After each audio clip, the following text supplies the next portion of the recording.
नमस्कार प्यारे बच्चों, आप सभी का एक बार पुनः स्वागत करता हूं आपके अपने YouTube चैनल पर सन एंड दीप एकेडमी। और बच्चों, जिस प्रकार से आपका मुझे प्यार मिल रहा है, ये मुझे मोटिवेशन दे रहे हैं कि मैं आपकी लगातार आपके लिए वीडियोस लाता हूं, जिससे कि आप अपने बोर्ड की एग्ज़ाम की तैयारी करते रहें। तो मैं पिछली वीडियो को कंटिन्यू करता हूं, जो क्लास 12 चैप्टर 2 राजा, नगर और किसान। प्यारे बच्चों, आप सबको स्क्रीन पर दिखाई दे रहा है जैसे कि लिखा है, मौर्य साम्राज्य के संस्थापक कौन थे और मौर्य काल के इतिहास की जानकारी हमें किन स्रोतों से मिलती है। ये बहुत महत्वपूर्ण क्वेश्चन है कि मौर्य साम्राज्य के संस्थापक कौन थे और मौर्य काल के इतिहास की जानकारी हमें किन स्रोतों से मिलती है। स्रोत का शब्द जो महत्वपूर्ण है, और पेपर में यहाँ से भी क्वेश्चन पूछ सकता है कि मौर्यकालीन इतिहास की जानकारी हमें किस प्रकार मिलती है, तो वहाँ पे स्रोत ही आएंगे। क्वेश्चन को घुमा फिरा के पूछ सकता है एग्जामिनर। उत्तर में आपको क्या लिखना है कि मौर्य साम्राज्य के संस्थापक चंद्रगुप्त मौर्य थे, जिनका शासन पश्चिमोत्तर अफगानिस्तान, बलूचिस्तान तक फैला। उनके पौत्र अशोक ने कलिंग तक विजय प्राप्त की। जो उनके पौत्र थे अशोक, उन्होंने कलिंग तक, कलिंग उड़ीसा में एक जगह है, वहाँ तक उन्होंने अपना विजय का परचम लहराया। और इसकी जानकारी हमें निम्नलिखित स्रोतों से मिलती है। वो कौन कौन से स्रोत हैं, आइए जानते हैं। कि विशेषतः मूर्ति कला से हमें मौर्य काल के बारे में पता चलता है कि मौर्य काल में जितनी मूर्तियों का निर्माण किया गया, उनसे भी हमें मौर्य काल के इतिहास के बारे में पता चलता है।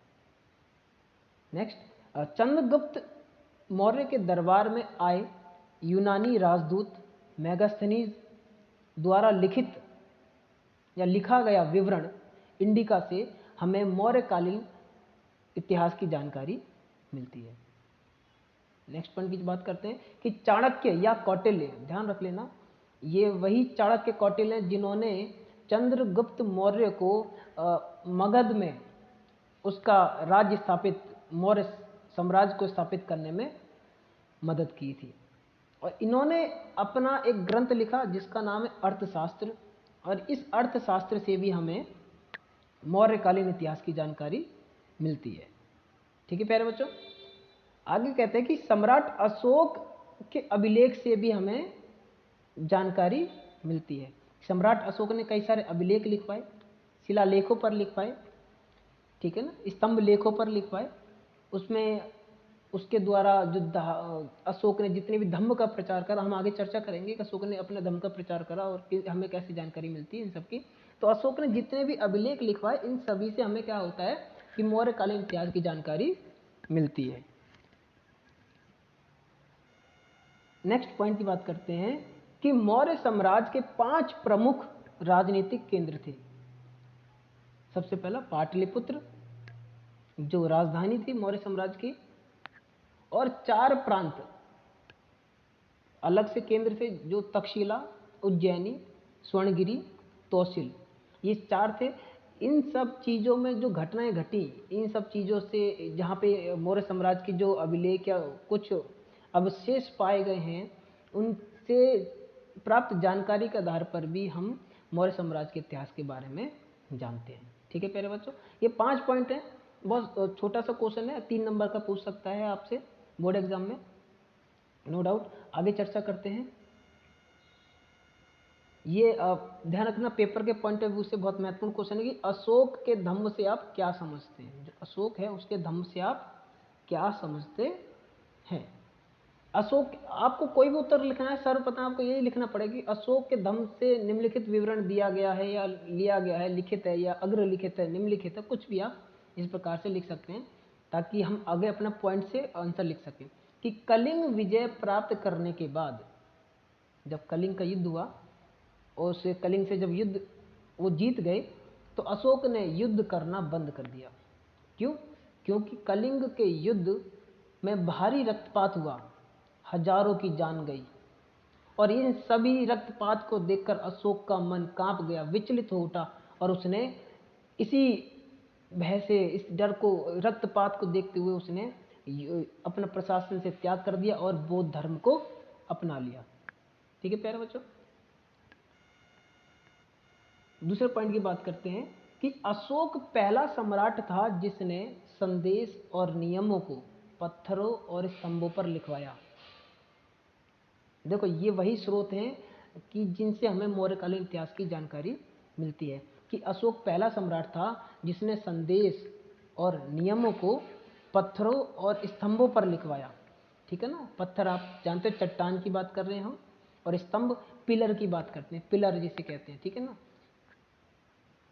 आगे देखते हैं कि अशोक ने अभिलेखों के माध्यम से धम्म का प्रचार प्रसार किया।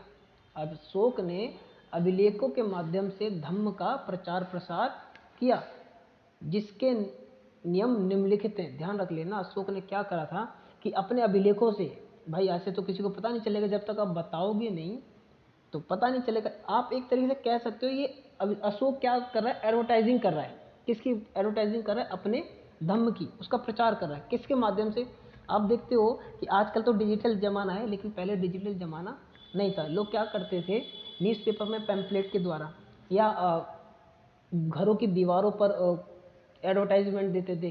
ठीक है ना, ताकि कोई भी आना जाने वाला व्यक्ति उसको देखे और वो समझे कि हाँ ये भी कुछ बात है, कि हाँ ये कंपनी फलाना कंपनी, दिकाना कंपनी, इससे हम माल खरीद सकते हैं। तो इसी प्रकार से अशोक क्या करता था, अशोक तो ऑलरेडी सम्राट था, तो सम्राट ने जहाँ जहाँ भी अपने धम्म का प्रचार किया उसके लिए उसने पत्थरों पर और स्तंभों पर अपने नियमों को लिखवाया। और वो क्या क्या नियम है हम उनकी एक बार चर्चा कर लेते हैं। कि बड़ों का आदर करना, अशोक का ये मानना था, जब उसने बौद्ध धर्म को अपना लिया तो उन्होंने ये कहा कि हम सभी को अपने से बड़ों का आदर करना चाहिए। ठीक है, बड़ों के साथ साथ यहाँ पे अपना छोटा भी लिख सकते हैं, यहाँ पे मेंशन नहीं कर पाया हूँ मैं, कि बड़ों का आदर करना चाहिए, साथ में छोटों को भी आदर करना चाहिए। हमें छोटों और बड़ों को सम्मान देना चाहिए ताकि हमें भी सम्मान मिल सके। सन्यासी और ब्राह्मणों के प्रति उदारता रखनी चाहिए। वो अशोक अपने नियम में बताते हैं कि जितने भी सन्यासी लोग हैं और जो ब्राह्मण हैं, जो सन्यासी जो धर्म से जुड़े हुए हैं, हमें उनका क्या करना चाहिए, आदर करना चाहिए। ठीक है, उनके प्रति उदार व्यवहार रखना चाहिए, ये नहीं कि गाली गलौज करें। हमें उनके प्रति निष्ठा प्रतिष्ठा व्यक्त करनी चाहिए, अपनी निष्ठा, हाँ ठीक है हम आपका बहुत सम्मान करते हैं। आप यदि किसी को सम्मान नहीं दे सकते तो उसका अपमान भी नहीं कर सकते। ठीक है ना। हाँ, अगले पॉइंट की बात करते हैं कि अहिंसा के मार्ग पर चलना।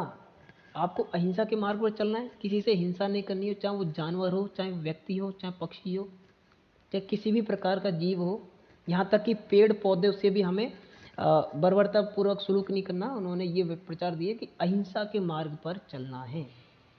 ठीक है ना प्यारे बच्चों।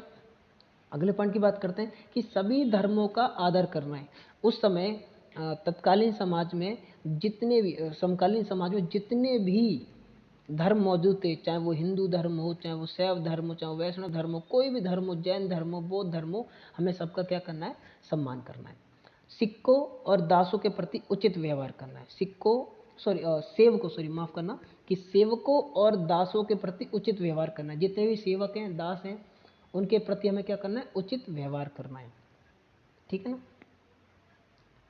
अब इसी में हम नेक्स्ट पॉइंट की बात करते हैं कि अशोक ने धम्म के प्रचार करने के लिए महामतों की नियुक्ति करी। अशोक ने क्या करा कि अपने धम्म के प्रचार के लिए उसने अपने क्या करे, महामत एक पद है, और वो क्या करते हैं, जैसे आप किसी को पदवी देते हो, भाई जाओ, आजकल का प्रोपेगेंडा क्या है कि प्रचारक मंत्री जिसे कहते हैं, हर एक पार्टी का अपना प्रचारक मंत्री होता है, प्रवक्ता कह लो, प्रचारक मंत्री कह लो, तो वही सेम चीज़ है कि अशोक ने भी अपने प्रचार, अपने धम्म के प्रचार के लिए क्या करा कि महामतों की नियुक्ति की। ठीक है प्यारे बच्चों, आगे 5 प्रश्न पे बढ़ते हैं, आगे बढ़ते हैं कि प्रश्न लिखा है कि प्राचीन काल में राजा द्वारा भूमि दान क्यों दिया जाता था। प्रश्न आ सकता है कि प्राचीन काल में राजा द्वारा भूमि दान क्यों दिया जाता था। आइए चर्चा करते हैं कि हमें सिर्फ फिर से वही चीज़ लिख सकते हैं हम कि प्राचीन काल में राजा द्वारा भूमि दान अग्रलिखित या निम्नलिखित कारणों से दिया जाता था। वो कौन कौन से कारण है, आइए चर्चा करते हैं कि राजा समाज में प्रतिष्ठा और सामर्थक प्राप्त करने के लिए भूमि दान करते थे। क्या करता था राजा कि समाज के अंदर प्रतिष्ठा व्यक्त करनी है कि हम बहुत प्रतिष्ठित व्यक्ति हैं, हम बहुत धनवान व्यक्ति हैं और हमसे ज़्यादा कोई धनवान नहीं है। जो जितना राजा जो जितना दान करता था, ठीक है ना, उसकी समाज में उतनी प्रतिष्ठा होती थी। वो आज भी यही होता है, आप किसी मंदिर में चले जाओ, यदि कोई 1 लाख रुपए डोनेशन दे दे तो आप, और ये बहुत बड़ा व्यक्ति है, तो अपने सम्मान के लिए, समाज के अंदर अपनी प्रतिष्ठा बढ़ाने के लिए और समर्थन प्राप्त करने के लिए भूमि दान करते थे। भूमि दान केवल साधारण तौर पर धार्मिक संस्थाओं और ब्राह्मणों को दी जाती है। ये बात ध्यान रख लेना, मेंशन कर लेना कि भूमि दान केवल साधारण तौर पर धार्मिक संस्थाओं और ब्राह्मणों को दी जाती थी, ठीक है ना। भूमि दान कृषि को नए क्षेत्र में प्रोत्साहित करने के लिए भी दिया जाता था। भूमि दान क्या होता था, कृषि क्षेत्र में नए नए प्रोत्साहित कर दिया, तो उसके लिए भी आप ठीक है फसल उत्पादन और बढ़ाओ, इस वजह से भी भूमि को दान में दिया जाता था, ठीक है। आगे देखते हैं कि कभी कभी राजा अपनी शक्ति को सुदृढ़ करने के लिए भूमि दान देते थे, पावर बढ़ाने के लिए। भाई किसी राज्य में भूमि दान दे रहे हैं तो अपनी क्या पावर बढ़ा रहे हैं, समर्थन प्राप्त करें, वही पहली वाली बात है, समर्थन प्राप्त करें, अपनी शक्ति को भी बढ़ाते हैं, ठीक है, हम बहुत शक्तिशाली राजा हैं, ठीक है ना। भूमि दान के लिए राजा, अगली पॉइंट की बात करते हैं कि भूमि दान के लिए राजा स्वयं को उत्कृष्ट स्तर पर प्रदर्शित करना चाहते थे। क्यों दान करते थे, क्योंकि राजा चाहता था कि वो स्वयं को क्या करे, एक ऊंचे स्तर पर यानी कि उत्कृष्ट स्तर पर प्रदर्शित करना चाहते थे, इसलिए भूमि दान देते थे, ठीक है ना। भूमि दान के प्रमाण हमें अभिलेखों से प्राप्त होते हैं। देखो भाई ये बात आ रही है कि भूमि के प्रमाण कहाँ से मिलते हैं, प्रमाण की बात हो रही है कि भूमि दान के प्रमाण हमें अभिलेखों से मिलते हैं, ठीक है ना। अभी अब इन सारी चीज़ों की हमें पता कैसे चलता है, ये बात आ रही है कि हमें देखो एक ही क्वेश्चन में दो दो आंसर हो रहे हैं और एक साथ दो क्वेश्चन ही बन सकते हैं। आपको ये भी पूछ सकता है कि मौर्यकालीन समाज में हमें भूमि दान के प्रमाण किन स्रोतों से मिलते हैं। तो ये सारी चीज़ें वही चीज़ लिखनी है आपको कि भूमि दान के प्रमाण हमें अभिलेखों से प्राप्त होते हैं। कुछ अभिलेख पत्थरों पर और ताम्र पत्थरों पर खुदे होते थे, ठीक है ना। और अगली पॉइंट की बात करते हैं, अधिकांश अभिलेख संस्कृत में लिखे गए थे और कुछ तमिल और कुछ तेलुगु भाषा में लिखे गए थे, ठीक है प्यारे बच्चों। कहीं कहीं छोटे छोटे तो कहीं बड़े टुकड़े दान में दिए जाते थे। कहीं कहीं पर क्या होता था, छोटे छोटे टुकड़े दिए जाते थे भूमि को दान में, और कहीं पर बहुत बड़ी भूमि को भी दान में दिया जाता था, ठीक है। अगले प्रश्न की ओर चलते हैं कि प्राचीन भारतीय सिक्के के विषय में वर्णन करें। आ सकता है सिक्कों के बारे में क्वेश्चन 1 नंबर में, 2 नंबर में, और हो सकता है कि आपसे 5 नंबर में ही प्रश्न पूछ लिया जाए, क्योंकि सिक्कों का क्वेश्चन है, महत्वपूर्ण रहेगा कि मुद्रा किससे रिलेटेड आ चुका है। कि छठी उत्तर में क्या लिखना हमें कि 6ठी शताब्दी ईसा पूर्व में सिक्के के प्रचलन हुआ। सिक्कों का क्या हुआ, बहुत ज़्यादा प्रचलन हुआ, जिससे विनिमय कुछ हद तक आसान हो गया। देखो मैं आपको थोड़ा बहुत क्लियर करना चाहता हूँ कि सिक्के से क्या होता है कि हम किसी वस्तु को खरीद सकते हैं, बेच सकते हैं, ठीक है। लेकिन पहले ऐसा नहीं होता था, पहले वस्तु विनिमय होता था, वस्तु से वस्तु को खरीदा जाता था। लेकिन इसमें कई सारी कमियां थी। इन कमियों को देखते हुए तो कई राजाओं ने क्या करे, अपने सिक्कों को चलाया, वो पूरे राज्य में इसे प्राधिकृत कर दिया कि इन्हीं सिक्कों के माध्यम से कोई भी व्यक्ति किसी वस्तु को खरीद सकता है। और यदि कोई व्यक्ति मनाही करता है इन सिक्कों को लेने से या इन सिक्कों के माध्यम से लेन देन को निषेध ठहराता है, तो उसे राज्य में कड़ी से कड़ी सजा दी जाएगी। तो इसलिए सिक्के चलाए। और सिक्के कब चले, ये बात ध्यान रख, 6ठी शताब्दी ईसा पूर्व में सिक्कों के प्रचलन हुआ, जिससे विनिमय कुछ हद तक आसान हो गया, आसान हो चुका था। अब बात करते हैं कैसे, 6ठी शताब्दी ईसा पूर्व में चांदी व तांबे के आहत सिक्के, ये बहुत महत्वपूर्ण बात है। आपसे पूछेगा कि सबसे ज़्यादा प्रचलित सिक्कों का कौन सा था, वो आहत सिक्के थे जो चांदी और तांबे के बने होते थे। ध्यान देना, तांबे और चांदी के 6ठी शताब्दी ईस्वी में चांदी व तांबे के आहत सिक्के सबसे पहले ढाले गए और प्रयोग में लाए गए। इसका प्रमाण कैसे मिलता है, इसका प्रमाण हमें खुदाई से प्राप्त होता है। इसका वाणिज्य प्रयोग होता था, इसका किस में प्रयोग होता था, वाणिज्य में, व्यापार में, वस्तुओं को खरीदने में, बेचने में, ठीक है ना। नंबर 2 पॉइंट की बात करते हैं कि आह सिक्के पर बने प्रतीक, यह जानकारी मिलती है कि ये सिक्के राजाओं ने जारी किए।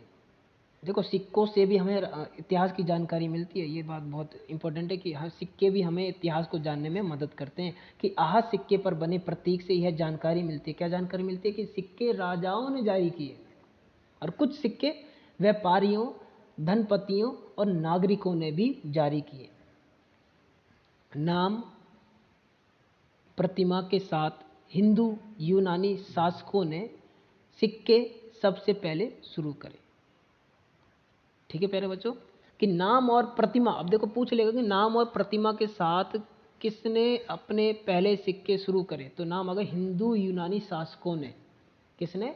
हिंदू और यूनानी शासकों ने। देखो इसमें आगे बात करूँगा, गुप्त शासक थे और अशोक के टाइम में अशोक चंद्रगुप्त मौर्य साम्राज्य की बात करता हूँ, गुप्त शासकों की बात करता हूँ, तो गुप्ता डायनेस्टी में जब बात करते हैं तो इन्होंने कई सारे सिक्के चालू करे। गुप्ता डायनेस्टी में सबसे ज़्यादा कुषाण गुप्ता डायनेस्टी, इन लोगों ने सबसे ज़्यादा क्या करा कि सोने के सिक्के जारी करे। किसके सिक्के जारी करे? सोने के सिक्के जारी करे। तो हम आगे चर्चा करते हैं कि सोने के सिक्के प्रथम शताब्दी ईस्वी में, देखो भाई साहब ईस्वी आ चुकी है, अभी उससे पहले क्या चल रहा था? ईसा पूर्व चल रहा था, ठीक है ना।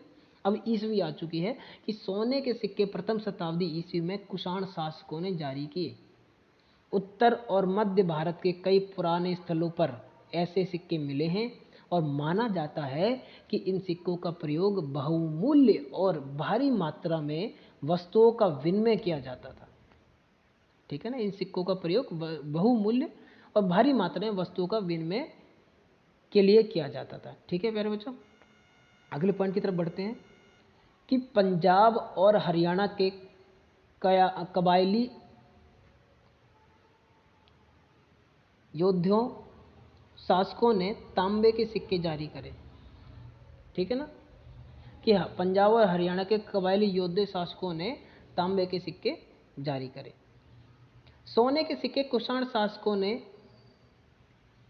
सोने के सिक्के कुषाण शासकों की अपेक्षा गुप्त शासकों ने सबसे ज़्यादा जारी किए, जिससे व्यापार विनिमय में आसानी हुई। ध्यान रख लेना, आपसे क्वेश्चन पूछ लेगा कि सबसे ज़्यादा सोने के सिक्के किस शासकों ने जारी किए, तो आप लिखोगे गुप्त शासकों ने सबसे ज़्यादा सोने के सिक्के जारी किए। आपसे ये पूछा कि स्वर्ण युग किन शासकों के युग को माना जाता है, तो आप लिखोगे गुप्त साम्राज्य के इतिहास को हम स्वर्ण युग के नाम से भी जान सकते हैं, क्योंकि सबसे ज़्यादा सिक्के इसी काल में चलाए गए। प्यारे बच्चों आगे बढ़ते हैं कि छठी शताब्दी ईस्वी से सिक्कों में कमी निम्न कारणों से, देखो प्रश्न बन गए एक कि सिक्कों में कमी क्यों आई, ये भी कारण बन सकता है। तो कुछ कमियां हैं, हमें वो भी मेंशन कर देनी चाहिए था, मैंने सारी चीज़ मेंशन कर दी है। पहला पॉइंट है कि आर्थिक संकट, आर्थिक संकट की वजह से भी सिक्कों की ढलाई में कमी आई। और दूसरा पॉइंट है कि रोमन साम्राज्य का पतन व दूरवर्ती व्यापार में कमी, जब व्यापार में कमी आ गई, रोमन साम्राज्य का पतन हो गया, वहाँ गणतंत्र की स्थापना हो गई, तो व्यापार कम हो गया, व्यापार कम हो गया तो जो सिक्कों का आदान प्रदान था वो भी कम हो गया। नए नगरों और व्यापार के नवीन तंत्रों का प्रारंभ हो गया, नए नए नगर उभर कर आए, व्यापार के नवीन नवीन तंत्र उभर के आए, तो इन सब से भी सिस्टम जो था व्यापार का, व्यापार के तंत्र मतलब सिस्टम की बात चली, वो जो सिस्टम था वो नए नए सिस्टम बने, इसके कारण भी सिक्कों की ढलाई में कमी आने लगी। ठीक है ना, सिक्कों का संग्रह ना करने की प्रवृत्ति, लोग क्या करते थे, सिक्कों का संग्रह नहीं करते थे और आए और बेच दिए, भेज दिए, तो इससे भी काफ़ी कमी, हमारे पास सिक्के नहीं बचे। तो ये सारी थोड़े पॉइंट थे, 4 पॉइंट मैंने मेंशन करे हैं कि सिक्कों की कमी के क्या कारण थे, तो वो हमने बात चर्चा कर ली है। ठीक है ना, आगे बढ़ते हैं प्यारे बच्चों, प्रश्न नंबर 7 पे, अभिलेख शास्त्रियों की कुछ समस्याओं की सूची बनाइए। भाई साहब जितने भी अभिलेख शास्त्री हैं, मतलब जो अभिलेखों को पढ़ते हैं, जिन अभिलेखों को पढ़ के वो हमें जानकारी प्रदान करते हैं कि उनको किन किन समस्याओं का सामना करना पड़ता है, इनकी चर्चा करते हैं, बहुत जल्दी जल्दी करेंगे।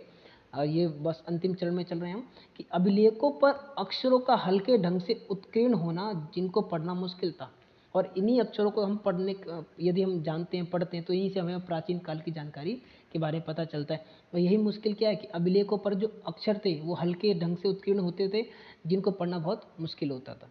ठीक है प्यारे बच्चों, और कुछ अभिलेख नष्ट हो गए, और कुछ अभिलेख कैसे हो गए, नष्ट हो गए, और जिनके अक्षर लुप्त हो गए, और उनके अक्षर क्या हो गए, लुप्त हो गए। दूसरा पॉइंट, अगले पॉइंट बात करते हैं, अभिलेखों के अक्षरों की वास्तविक अर्थ के बारे में पूर्ण जानकारी न होना, क्योंकि देखो हर किसी की भाषा अलग होती है और उसकी लिखित भाषा भी अपनी अलग होती है, तो उन अक्षरों को पढ़ना, समझना और उनके बारे में फिर अनुमान लगाना, कुछ अक्षर ऐसे भी हैं जिनका हम वास्तविक अर्थ नहीं लगा पा रहे, आज तक हम चीज़ों को पढ़ने की कोशिश कर रहे हैं। ठीक है ना, हड़प्पा से प्राप्त हमें जितने भी अभिलेख हैं उनमें कुछ लिखित लिपि भी हैं उनको पढ़ने की आज तक कोशिश की जा रही है। मौलिक समस्या है कि अभिलेखों में किसान और खेती की प्रक्रिया की जिंदगी के सुख दुख का उल्लेख नहीं है।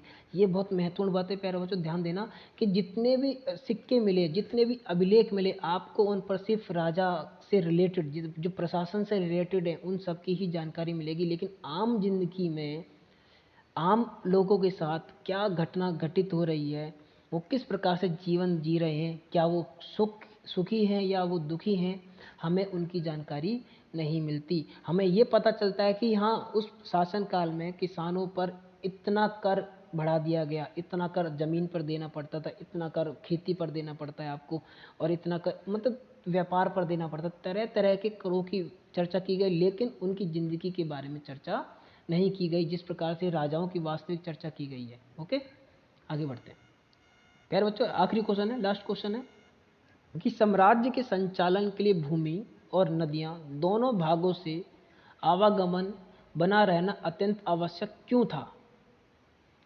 बहुत छोटा सा क्वेश्चन है, बस समझने के लिए हम बात कर रहे हैं कि साम्राज्य के संचालन के लिए भूमि और नदियां दोनों भागों से आवागमन बना रहना अत्यंत आवश्यक था। क्यों?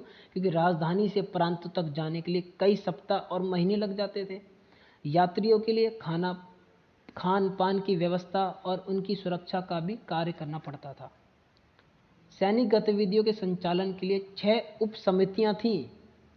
एक का काम नौसेना का संचालन करना था, दूसरी यातायात खान पान का संचालन करती थी, पैदल सैनिक का संचालन करना, अश्वरोहियों का संचालन करना है, रथरोहियों का संचालन करना, हाथियों का संचालन करना। तो ये कुछ समितियां बनाई गई नौसेनाओं को लेकर और यात्राओं को लेकर, जिससे कि जो यातायात का साधन है वो सुगम हो सके और किसी व्यापारी को कोई समस्या का सामना ना करना पड़े।